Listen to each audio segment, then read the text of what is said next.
समर्थ सद्गुरू श्री गजानन महाराज की जय. पांडुरंग हरी विठ्ठल. नमस्कार मंडळी. ब्रह्मांड नायक या भक्तिमय चॅनलमध्ये तुमचे मनपूर्वक स्वागत आहे. मंडळी, आषाढी एकादशी जवळ आली की अनेक भक्तांच्या मनात काही प्रश्न निर्माण होतात. आषाढी एकादशी नेमकी कधी आहे? तिथी कधी सुरू होत आहे? तिथी कधी संपते?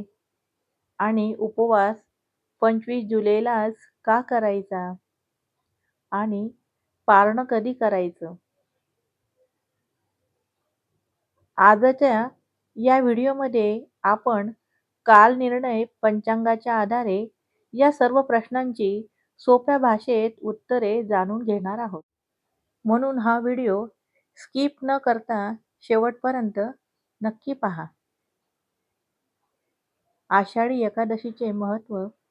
आषाढ महिन्यातील शुक्ल पक्षातील एकादशीला देवशयनी किंवा आषाढी एकादशी असे म्हणतात. या दिवशी भगवान श्रीविष्णू योगनिद्रेत जातात, अशी धार्मिक श्रद्धा आहे. याच दिवसापासून चातुर्मासालाही सुरुवात होते. पंढरपूरमध्ये लाखो वारकरी विठ्ठलाच्या दर्शनासाठी पायी वारी करत जातात. म्हणून ही एकादशी संपूर्ण महाराष्ट्रासाठी अत्यंत पवित्र मानली जाते. आषाढी एकादशी 2026 कधी आहे?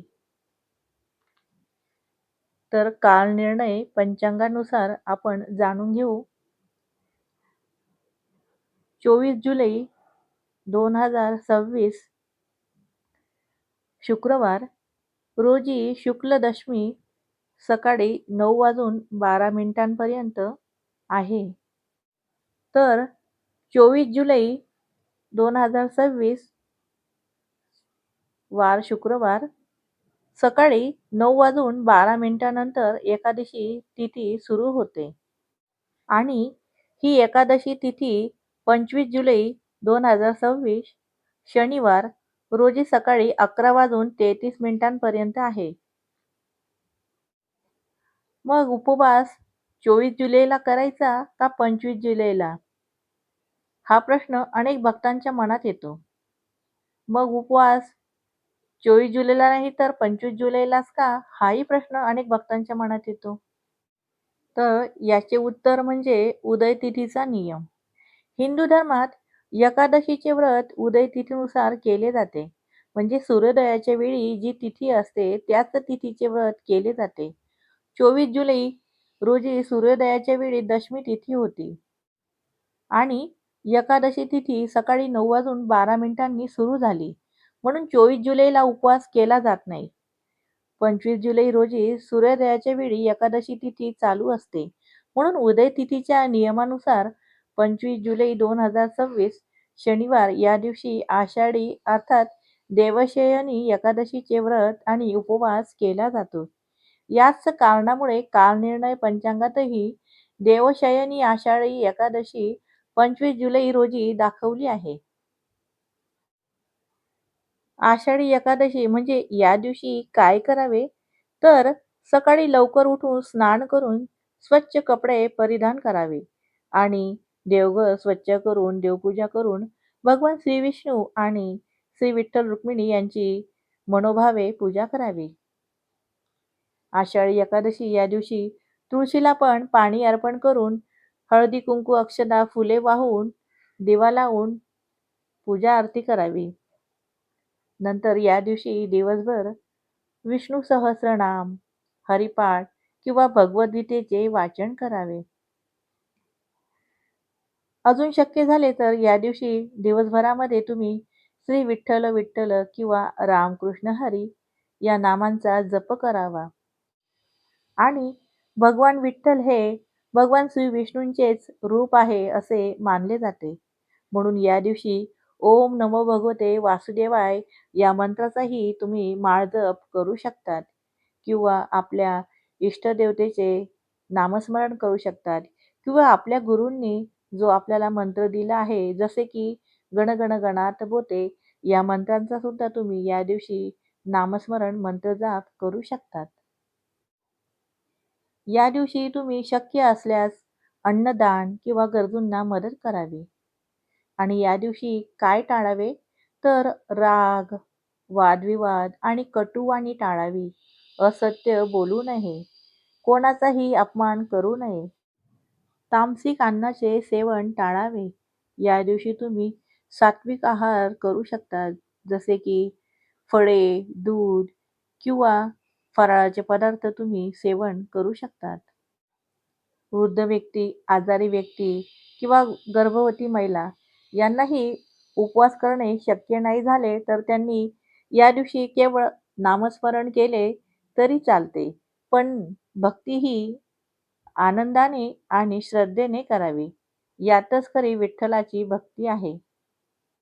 भगवान विठ्ठल यांना बाह्य देखावा नको, तर अंतःकरणातील भक्ती प्रिय आहे. आषाढी एकादशीच्या दिवशी आषाढी एकादशी भक्तांसाठी काय संदेश देते? तर मंडळी, आषाढी एकादशी म्हणजे फक्त उपवास नाही, ही भक्ती, सेवा, संयम आणि नामस्मरणाचा पवित्र दिवस आहे. या दिवशी आपण सर्वांनी एक छोटासा संकल्प करूया. दररोज काही मिनिटे नामस्मरण करावे. आई-वडिलांचा आदर करेन, गरजूंना मदत करेन आणि चांगले विचार आचरणात आणेन. आता अनेक भक्तांच्या मनात प्रश्न पडतो, की एकादशीचे पाळणं म्हणजे उपवास कधी सोडावा? तर मंडळी, आता आपण याविषयी थोडं जाणून घेऊया, की एकादशीचे पाळणं कधी करावे. अनेक भक्त उपवास तर करतात, पण पाळणं योग्य वेळी करणंही तितकंच महत्त्वाचं आहे. पाळणं म्हणजे एकादशीचा उपवास सोडणे. कालनिर्णय पंचांगानुसार 26 जुलै 2026 रविवार हा द्वादशीचा दिवस आहे आणि ही द्वादशी तिथी दुपारी 1 वाजून 47 पर्यंत आहे. म्हणून द्वादशी तिथीमध्ये पंचांगाने सांगितलेल्या शुभ वेळेत पारणं करावे. सकाळी स्नान करून भगवान श्री विष्णू, श्री विठ्ठल आणि तुळशी मातेची पूजा करावी. त्यानंतर देवाला नैवेद्य दाखवून तुळशीचे पान ग्रहण करून सात्विक आहाराने उपवास सोडावा. शास्त्रानुसार द्वादशी तिथी संपण्यापूर्वी पारणं करणं शुभ मानलं जातं. पारणं का महत्वाचं आहे? तर फक्त उपवास करणं पुरेसे नसतं. योग्य वेळी पारण केल्याने एकादशी व्रत पूर्ण झालं असं मानलं जातं. म्हणून उपवास जितक्या श्रद्धेने करतो, तितक्याच श्रद्धेने योग्य वेळी पारणंही करावं. मंडळी, आज आपण जाणून घेतले आषाढी एकादशी कधी आहे, तिथी कधी सुरू होत आहे, तिथी कधी संपते, उपवास 25 जुलैलाच का केला जातो आणि पाळणं कधी करावे, याविषयीची संपूर्ण माहिती आपण जाणून घेतली. भगवान श्री विठ्ठल आपल्या सर्वांच्या जीवनात सुख, शांती आणि समाधान देवो हीच प्रार्थना.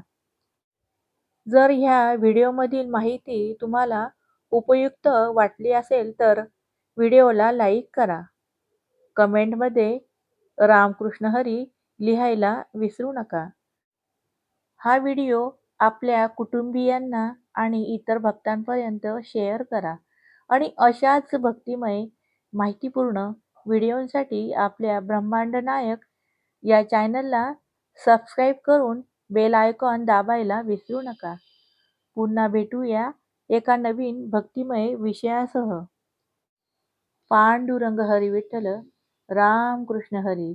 श्री गजानन महाराज की जय. मंडळी, बाजूला बिल्डिंगचे काम चालू असल्यामुळे व्हिडिओमध्ये आवाज वगैरे येत आहे, तर कृपया समजून घेणे. गण गण गणात बोलते. धन्यवाद.